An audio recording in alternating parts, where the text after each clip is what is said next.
하나님께서 저와 여러분에게 주시는 말씀 다니엘서 2장 20절입니다. 함께 읽겠습니다.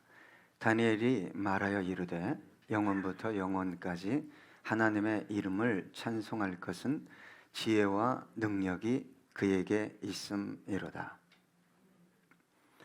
여러분, 사람들은 보편적으로 정말 기분이 좋을 때 자기도 모르게 흥얼거립니다.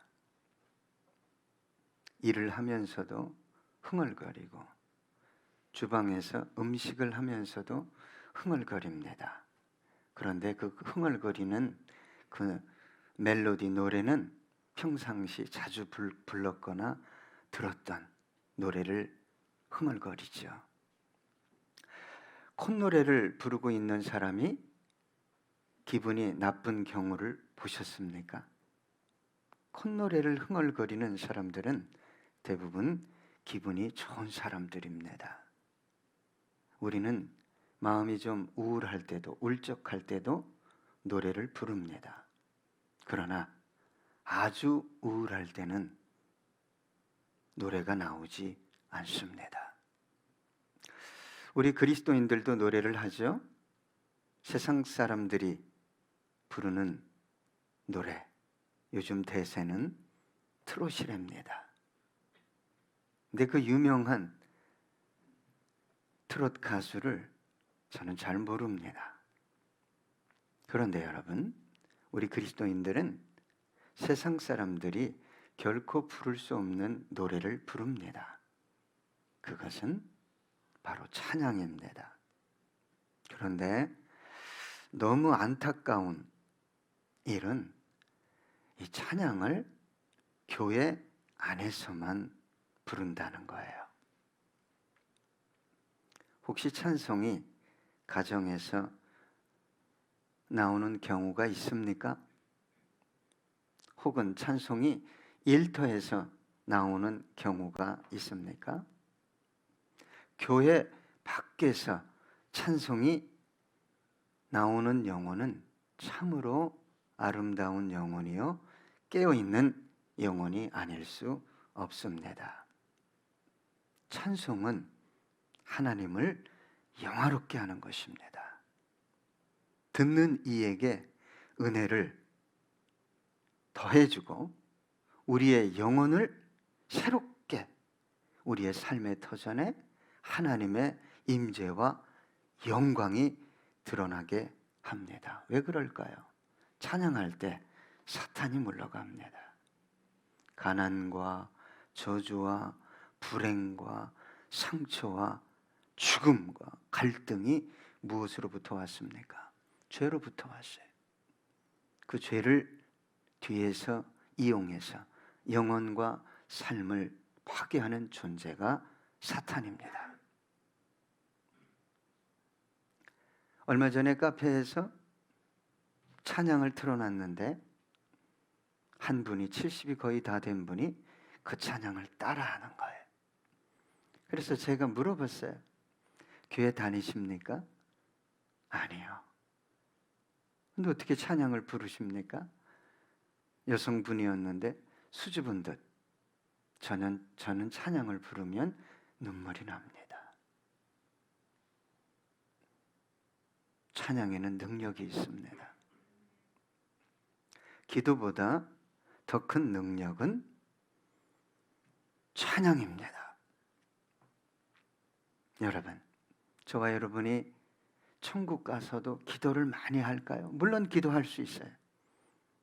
우리 가족 중에 내가 사랑했던 누군가가 아직 예수를 모른다면, 그리고 수많은 영혼들이 죽어가고 있잖아요.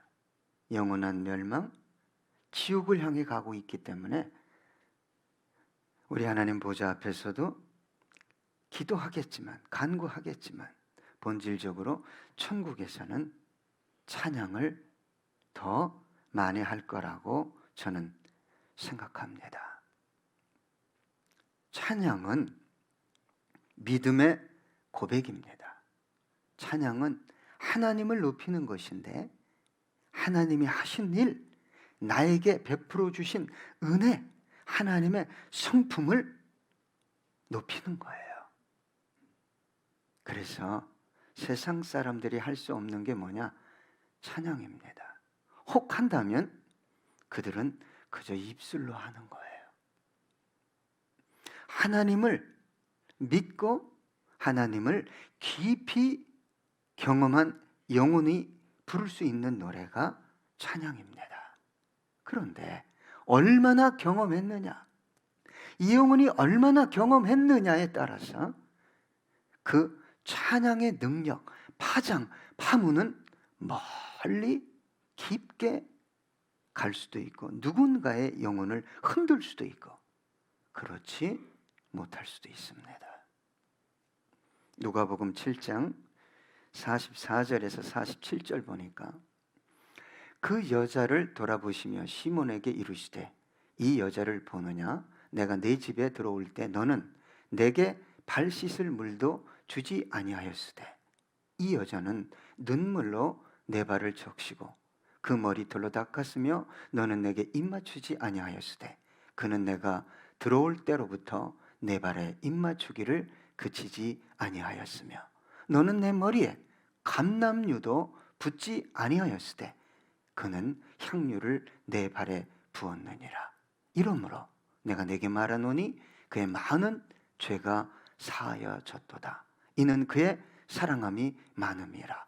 사함을 받은 일이 적은 자는 적게 사랑하느니라.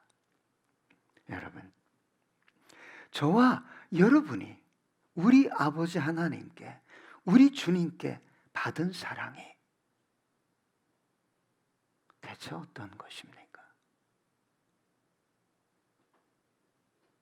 제자라는, 수제자라는 베드로는 물도 눈물도 감람유도 붓지 않았는데 이 여인은 눈물로 발을 씻기고 향유를 부었다고 성경은 말하고 있습니다. 여러분, 우리는 감정이 있기 때문에 감성적으로 찬양해야 합니다.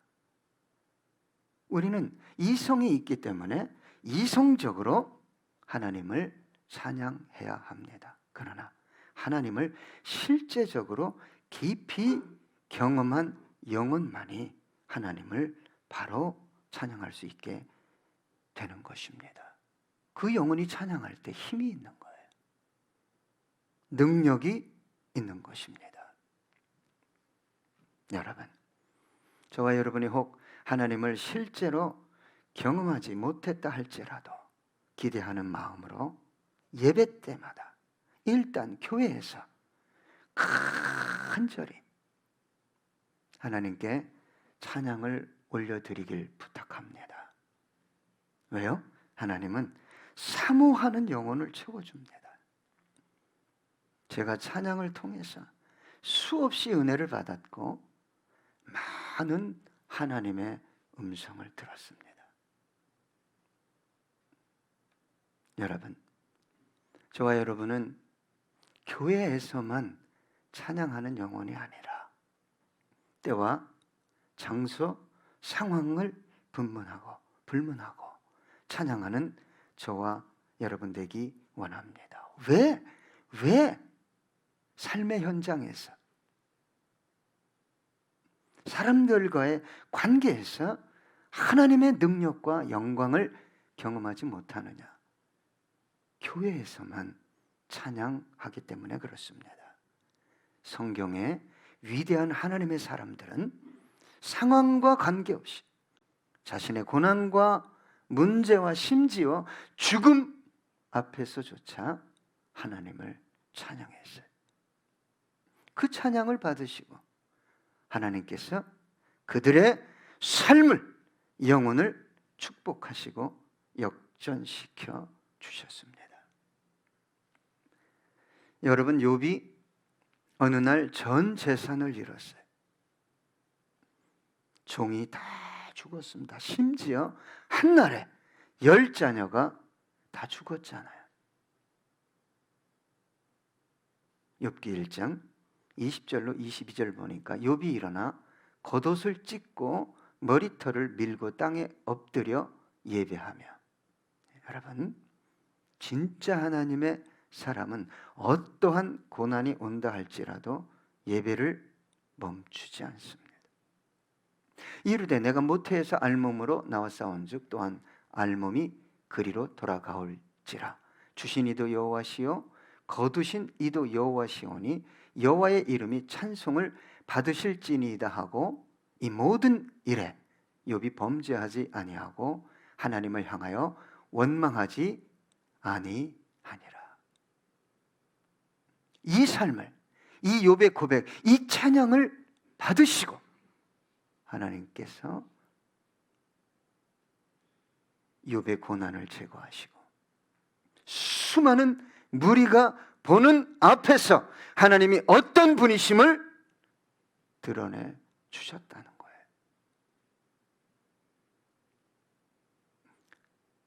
진짜 그리스도인, 진짜 하나님의 사람은 상황과 문제에 붙들려서 내가 어떻게 기뻐합니까? 내가 어떻게 찬양합니까? 내가 어떻게 이 상황인데 예배드리러 갑니까? 라고 말하지 않는다는 거예요. 그래서 다윗이 사울 왕이 죽이겠다고 쫓아올 때마다 뭐 했어요? 하나님 앞에 나와 먼저는 탄식하고 간구했지만 그의 고백이 끝날 때쯤이면 항상 뭘 했어요? 도우실 것을 믿고 하나님을 찬양했어요. 그 대표적인 시편이 고난 중에 있었지만 23편 1절입니다. 함께 고백해 볼까요? 여호와는 나의 목자시니 내게 부족함이 없으리로다. 그 영혼의 중심에 뭐가 자리하겠어요? 평강이에요. 평강. 두려움이 아닙니다.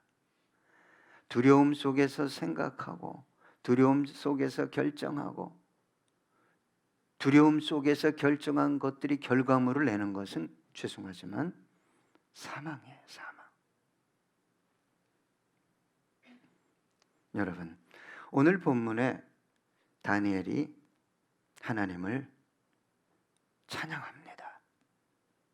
어떤 상황에서 찬양하게 됐습니까? 절체절명의 위기 가운데서 찬양하게 됐어요.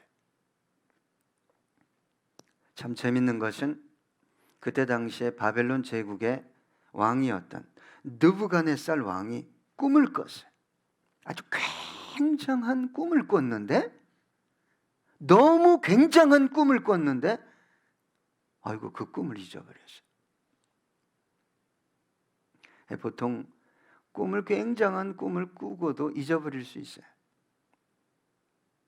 그런데 느부갓네살 왕이 그 제국의 모든 지혜자들, 점치는 자들, 하늘을 보고 점치는 자들, 전문가들을 다 불러가지고 너희들 내 꿈을 알아내라.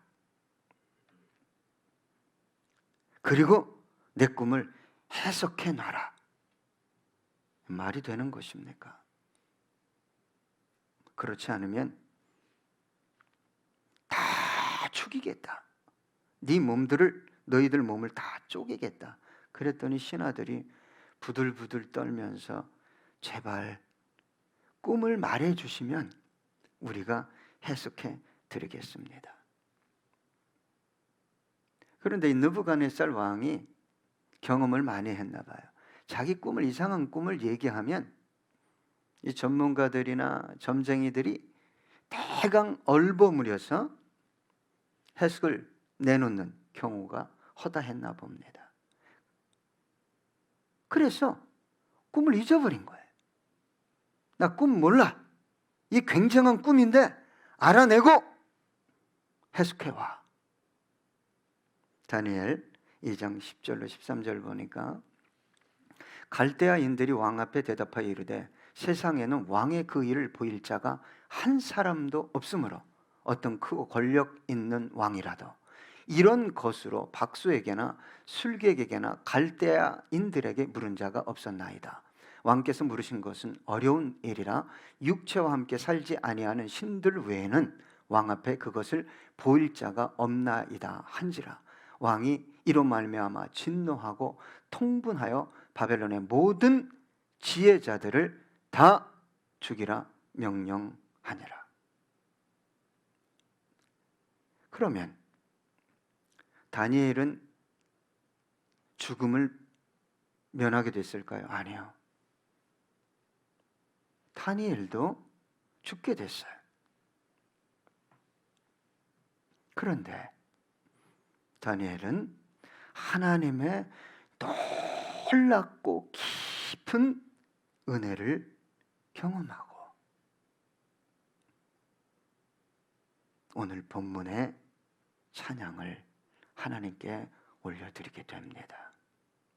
여러분, 삶이 힘들죠?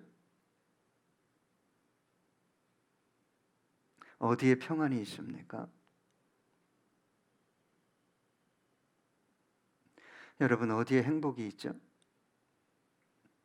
어디에 참 만족이 있습니까? 몇 푼의 돈입니까? 이번 일만 잘 되면 됩니까? 잘 나가는 사람, 많이 소유한 사람, 높은 자리에 오른 사람, 그에게서 평안을 찾을 수 있습니까? 행복과 만족을 찾을 수 있습니까? 이 대제국의 왕이 모든 신하들과 전문가들, 지혜자들을 다 죽일 수밖에 없는 그런 상황이에요. 여러분, 다니엘이 대체 어떻게 꿈을 알아냈을까요? 어떻게 그 꿈을 해석하게 됐을까요? 다니엘서 2장 14절로 16절 보니까 그때 왕의 근위대장 아리옥이 바벨론 지혜자들을 죽이러 나가매 다니엘이 명철하고 슬기로운 말로 왕의 근위대장 아리옥이 물어 이르되 왕의 명령이 어찌 그리 급하냐 하니 아리옥이 그 일을 다니엘에게 알림해 다니엘이 들어가서 왕께 구하기를 시간을 주시면 왕에게 그 해석을 알려드리리이다 하니라. 여러분, 다니엘이 왕 앞에서 고백한 이 고백에 두려움이, 주저함이 보이십니까?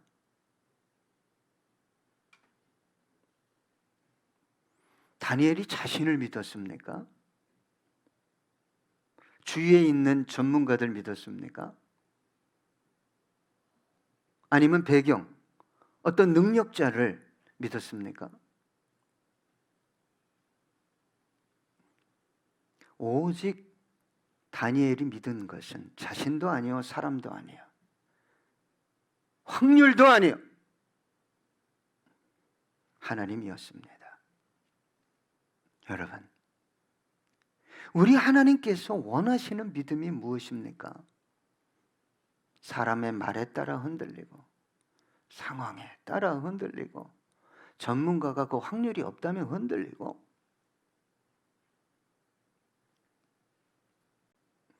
여러분, 내가 할 수 없으면 하나님도 할 수 없죠? 사람들이, 전문가가 안 된다고 하면 하나님도 안 되는 것이죠? 인간이 할 수 없다고 하나님도 할 수 없습니까? 그 하나님 왜 믿습니까? 왜 나와서 기도하고 예배하십니까? 내가 할 수 없기 때문에, 인간이 할 수 없는 일이기 때문에 하나님께 나오는 거 아닙니까? 그래서 기도하는 거 아닙니까? 저와 여러분은 자신의 한계 속에서 전문가가 말하는, 대부분의 사람들이 말하는 한계 속에서 생각합니다. 그리고 결정하고 그리고 선택합니다. 그래서 나의 삶에 구체적으로 놀랍게 역사하시는 하나님을 경험하지 못하는 것입니다. 여러분, 세상 사람들과 똑같이 경쟁하고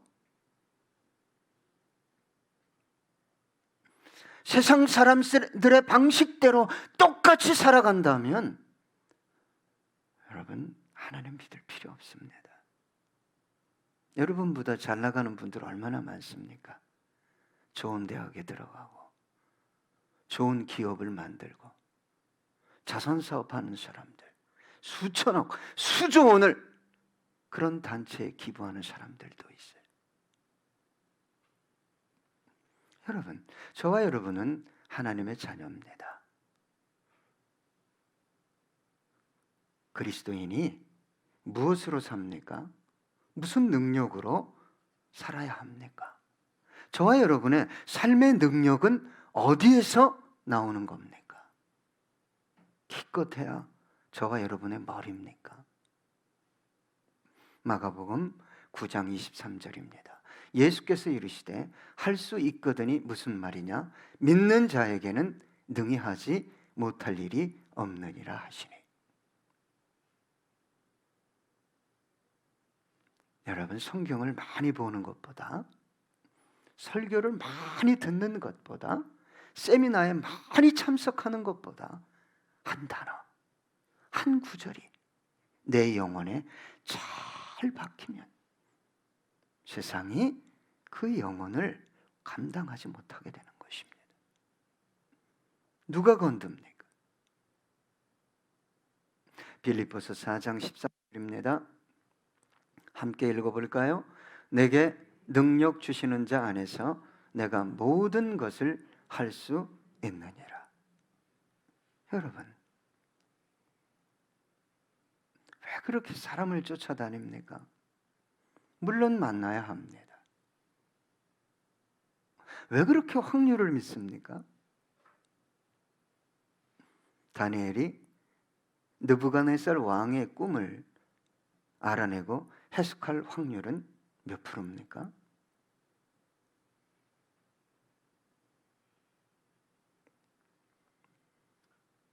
다니엘은 이 문제를 가지고 고민하지 않았어요. 여러분, 인생이 끝없는 위기가 다가오잖아요. 끝없이 위기입니다. 육체적으로, 경제적으로, 관계적으로 내 능력도, 내 기억력도 쇠퇴해요.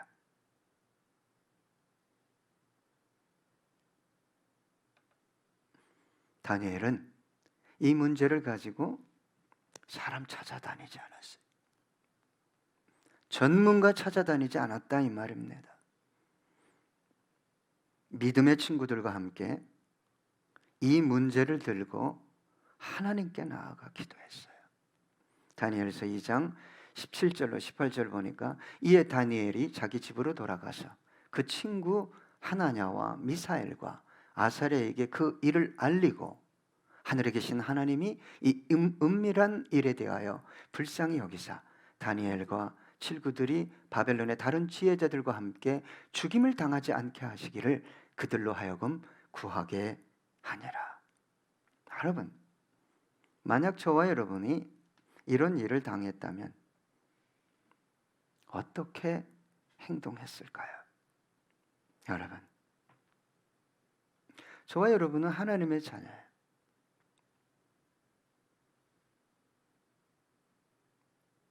하나님의 뜻을 이루고 하나님의 영광을 드러낼 하나님의 백성들입니다. 이 세상은 참으로 험하고 변화무쌍하고 저와 여러분은 너무나 연약합니다. 어떻게 다니엘과 같은 그런 삶을 살아갈 수 있을까요? 그러한 삶의 능력은 저와 여러분 안과 밖에 있는 것이 아닙니다. 하나님께 있어요. 우리가 해야 할 일이 뭡니까? 먼저는 그 하나님을 믿는 것이요, 다음은 그 하나님께 그 절망의 문제, 죽음의 문제를 가지고 나아가 기도하는 거예요. 하나님이 찬양받기 원하시죠? 아멘입니까? 저와 여러분의 열심이나 노력으로 가능한 일을 통해 찬양받기 원하실까요? 아니면 저와 여러분의 열심과 노력으로는 도무지 해결할 수 없는 어떤 인생의 문제, 모든 사람들이 알고 있고 심지어 인류가 알고 있는 어떤 문제를 통해서 영광받기 원하실까요? 여러분, 우리 하나님께서 왜 저와 여러분에게 내 입을 너 좀 넓게 열어라, 이거 수술하라는 거 아니에요. 너 좀 네가 할 수 없는 것, 사람들이 안 된다고 말하는 거, 그거 좀 들고 나와서 나에게 구할 수 없니? 이거예요. 여러분, 하나님께는 모든 것이 가능하죠? 하나님께서 응답하시면 됩니다. 다니엘서 2장 19절 함께 읽어볼까요? 이에 이 은밀한 것이 밤에 환상으로 다니엘에게 나타나 보이매 다니엘이 하늘에 계신 하나님을 찬송하니라.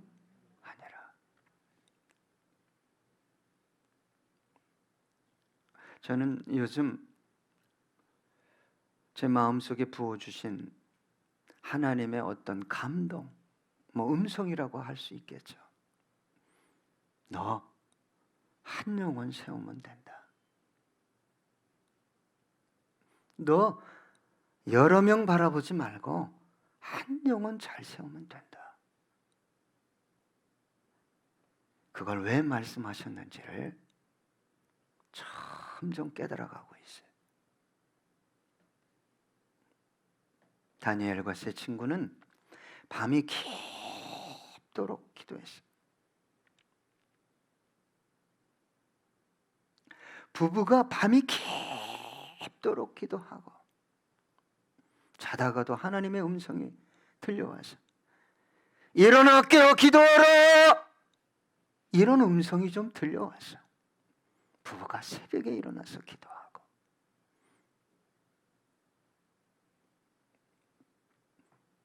여러분 함께 기도할 기도의 동역자가 있습니까? 함께 고민할 영적 사건에 대해서 온 밤을 새우며 기도할 그런 영적 기도의 동역자가 있습니까? 다니엘에게는 있었습니다. 여러분, 그렇게 깊이 밤이 깊도록 기도해서 느부갓네살에게 임했던 환상이 다니엘에게 임했을 때 생각만 해도 소름이 끼칩니다. 생각만 해도. 그 환상을 보았을 뿐만 아니라 그 환상을 보는 동시에 해석이 쫙 되는 거예요. 얼마나 뜨겁게 찬양했겠어요. 그런데 여러분, 다니엘이 본 환상과 느부갓네살이 본 환상은 동일한 환상인데 어마어마한 우상이었어요. 머리는 이 우상이 금이었어요. 금. 그 다음에 가슴과 두 팔은 은이었고 배와 넓적다리는 놋이었고 종아리는 철이었어요. 그리고 발가락, 발은 진흙과 철이 섞여 있었어요. 그런데 어마어마한 돌이 이 우상을 딱 때리니까 우상이 온데간데 깨져서 흩어져서 사라져 버렸어요. 여러분, 성경은 이것을 뭐라고 얘기했다고요? 우상. 그런데 너무 크고 빛이 찬란해서 두려울 정도의 위험 있는 우상이었다고 다니엘은 말합니다. 잘 들으셔야 합니다. 그리고 그 해석을 왕에게 해줍니다. 머리는 금인데 바로 왕이십니다. 바벨론 제국입니다. 가슴과 두 팔은 은인데 이제 나타날 페르시아 제국입니다. 그 다음에 놋과 허벅지, 더 강한 놋과 같은 제국이 나타날 터인데 헬라 제국입니다. 그 다음에 가장 강력한 것이 철입니다. 쇠입니다. 그것이 로마 제국입니다. 로마 제국 후에 마지막에 나타날 세상 한 제국이 있는데 철과 진흙이 어설프게 섞인 제국이 나타날 적 뜨인 돌인 예수 그리스도께서 이 우상을 온데간데 없이 흔적도 없이 깨뜨려 버릴 것입니다.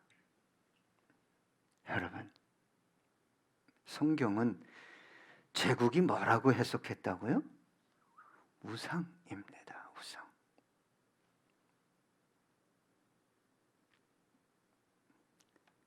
그 놀라운 환상과 해석을 깨달은 다니엘이 이렇게 찬양했잖아요.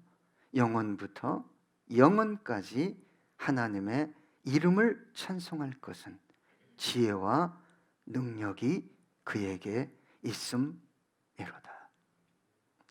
저는 갈망하는 것이 제 노력으로 제 능력과 지혜로 살아가는 것이 아니라 어떻게 하면 하나님의 열심이 내 삶에 임할까?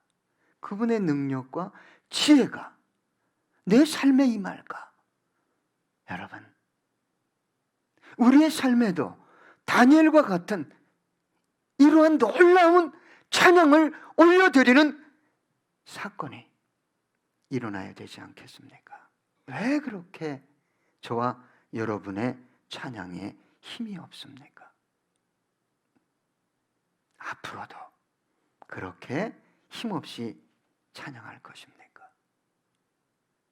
여러분, 그리스도인은 자기 힘과 능력과 수단과 방법으로 살아가는 사람이 아니라 다니엘의 고백처럼 하나님의 능력과 지혜와 영광으로 살아가는 사람들입니다. 저와 여러분 중에 이 하나님 만나서 다니엘이 느부갓네살 왕을 굴복시켰듯이 이 세상을 굴복시키고 죽게로 인도하는 그런 영혼들이 세워지길 소망합니다. 끝으로 다니엘 2장 46절로 49절입니다. 이에 느부갓네살 왕이 엎드려 다니엘에게 절하고 명하여 예물과 향품을 그에게 주게 하니라. 왕이 대답하여 다니엘에게 이르되 너희 하나님은 참으로 모든 신들의 신이시오 모든 왕의 주제시로다. 내가 능히 이 은밀한 것을 나타내었으니 내 하나님은 또 은밀한 것을 나타내시는 이시로다. 왕이 이에 다니엘을 높여 귀한 선물을 많이 주며 그를 세워 바벨론 온 지방을 다스리게 하며 또 바벨론 모든 지혜자의 어른을 삼았으며. 기도하겠습니다. 여러분, 제가 부탁드리고 싶은 것은 여러분 어떤 하나님 믿고 이 자리에 나오셨습니까? 앞으로 어떤 하나님 만날 것입니까? 환상을 주고 환상을 잊어버리게 하고 꿈을 알아내고 해석하게 만든 그 일이, 그 사건이 인간이 만든 사건입니까? 아니면 하나님께서 만든 사건입니까? 제국도 왕도 다니엘도 도구일 뿐입니다. 말씀에 은혜에 붙들리면 저와 여러분 또한 그렇게 아름다운 도구로 쓰임받을 수 있습니다. 기도하겠습니다.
하나님의 능력과 지혜와 영광을 믿고 있음에도 불구하고 수많은 날들 제한하며 때로는 거부하며 살아올 수밖에 없었던 우리의 연약한 영혼 위에 주님의 말로 다 할 수 없는 은혜가, 성령님의 놀라운 역사하심이 임하길 소원합니다. 교회를 붙드시고 영혼을 붙드시고 이끌어 가시는 주님, 그 주님을 만나 기뻐 뛰며 다니엘과 같이 찬양하는 우리 성도님들이 일어나게 해 주시옵소서. 감사드리며 예수님의 이름으로 기도드렸습니다. 아멘.